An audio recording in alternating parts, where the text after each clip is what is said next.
시편 22편. 지휘자의 주의를 따라 새벽 암사슴의 가락으로 부르는 다윗의 노래.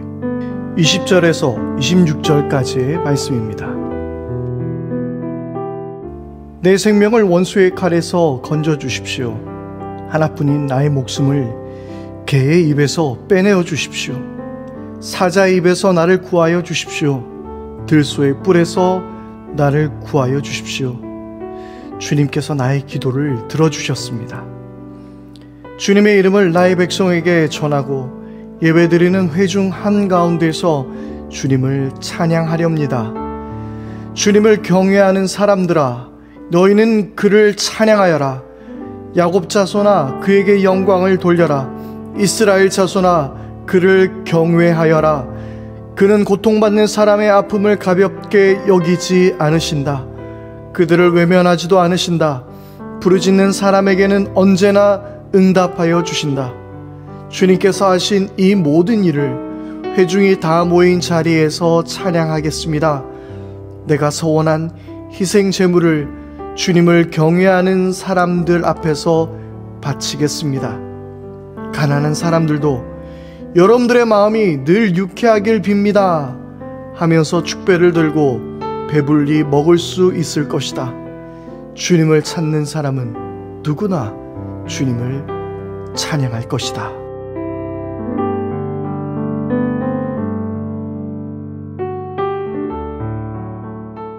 할렐루야. 우리의 삶의 소망이 되신 하나님 아버지의 이름을 찬양합니다. 안녕하세요. 제주경 목사입니다. 오늘 하루도 하나님께서 주시는 힘과 능력 그리고 평안과 복으로 여러분들의 삶에 가득할 수 있게 되기를 축복합니다.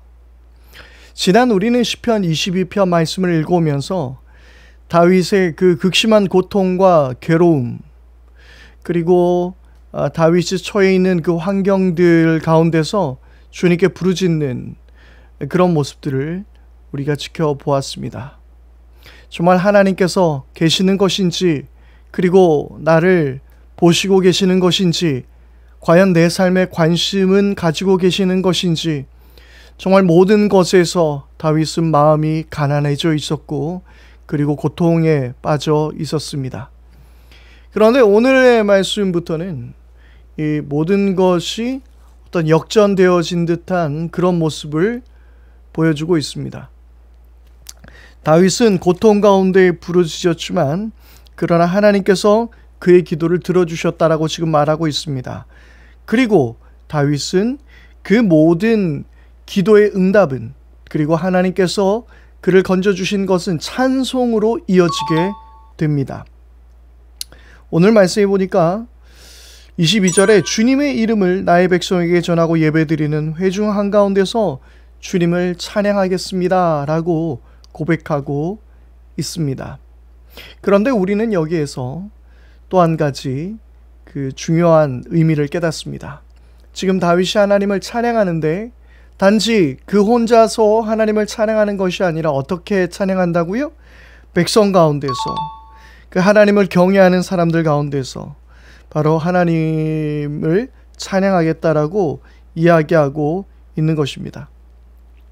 23절에 보니까 주님을 경외하는 사람들아, 너희는 그를 찬양하여라. 야곱의 자손아, 그에게 영광을 돌려라. 이스라엘 자손아, 그를 경외하라 라고 이야기하면서 모든 백성 가운데서 하나님을 찬양하고 그들 가운데 하나님을 찬양하라고 또 선포하고 있는 것입니다.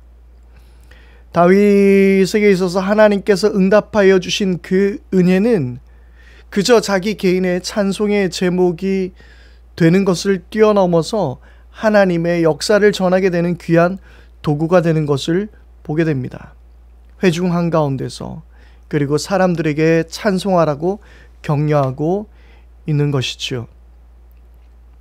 여러분, 하나님께서 우리의 기도를 들으시고 그리고 우리가 복을 받는 것은 우리는 그 복을 전하기 위해서라는 것을 반드시 기억할 수 있게 되기를 바랍니다.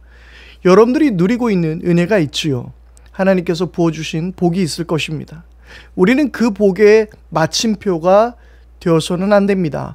그것이 계속해서 우리들을 통하여 흘러가야 하는 것이죠.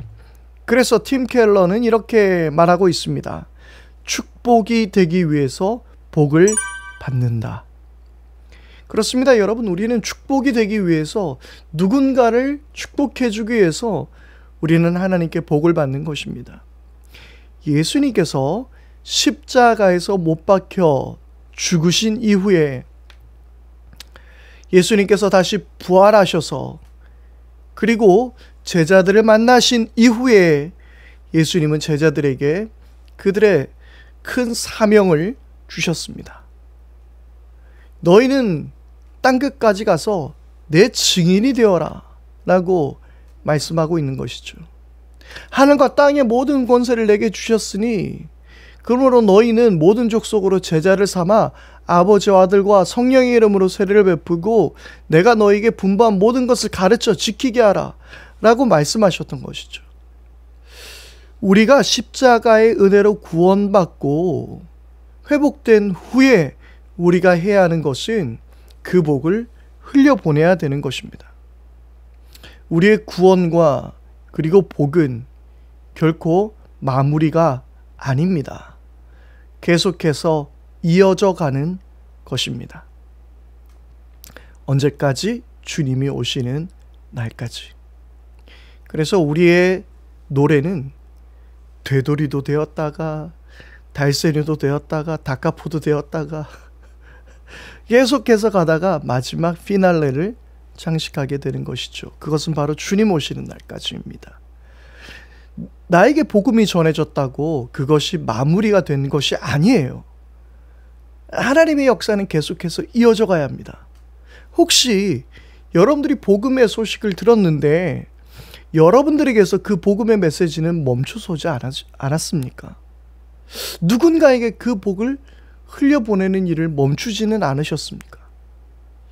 여러분, 우리가 구원을 얻고 그리고 복을 받는 것은 바로 하나님의 놀라운 살아계신 역사를 계속해서 흘려보내고 증거하기 위해서라는 것을 기억하십시오. 복이 이어지게 하십시오.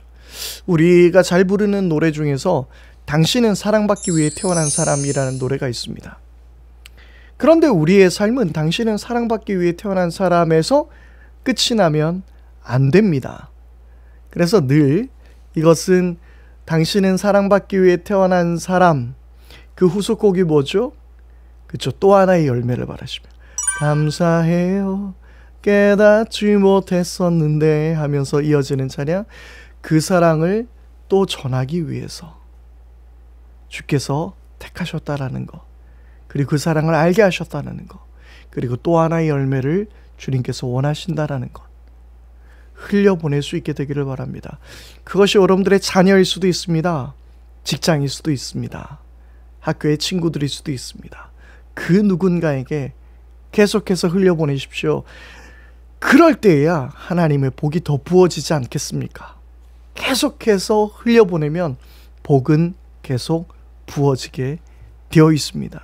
말씀의 은혜는 계속해서 우리에게 깨닫게 되는 것입니다. 오늘 26절의 말씀을 보게 되면 가난한 사람들도 여러분들의 마음이 늘 유쾌하길 빕니다 하면서 축배를 들고 배불리 먹을 수 있을 것이라고 이야기하고 있습니다. 주님을 찾는 사람은 누구나 주님을 찬양할 것이다 라고 말하고 있습니다. 바로 이것이 복음입니다. 의에 줄이고 목마르고 가난한 모든 사람들에게 주의 복음을 증거하는 것, 그래서 그들도 배불리 먹고 주님을 찬양하는 그 주님께서 주시는 놀라운 복을 누리는 그 은혜가 있어야 될 줄 믿습니다. 하나님은 오늘 당신을 축복의 통로로 부르십니다. 함께 기도하겠습니다. 하나님, 나에게 큰 복 주셔서 감사합니다. 그러나 이 복이 나에게 멈추지 말게 해주시고 계속해서 흘러가게 하여 주옵소서. 우리를 축복의 통로로 사용하여 주시옵소서. 우리 주 예수 그리스도 이름으로 기도드립니다. 아멘. 이 시간 우리 함께 기도할 때 하나님, 나를 축복의 통로로 사용하여 주옵소서. 복이 계속 이어지고 흘러가게 하여 주옵소서. 우리 그렇게 함께 기도하기를 바랍니다. 그리고 여러분들의 삶 가운데 꼭 복을 흘려보내야 하는 사람들이 있습니까?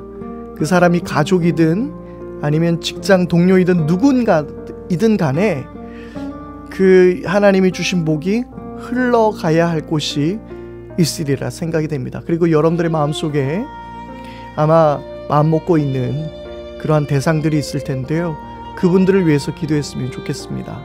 하나님 복이 그 사람에게 흘러가게 해주십시오.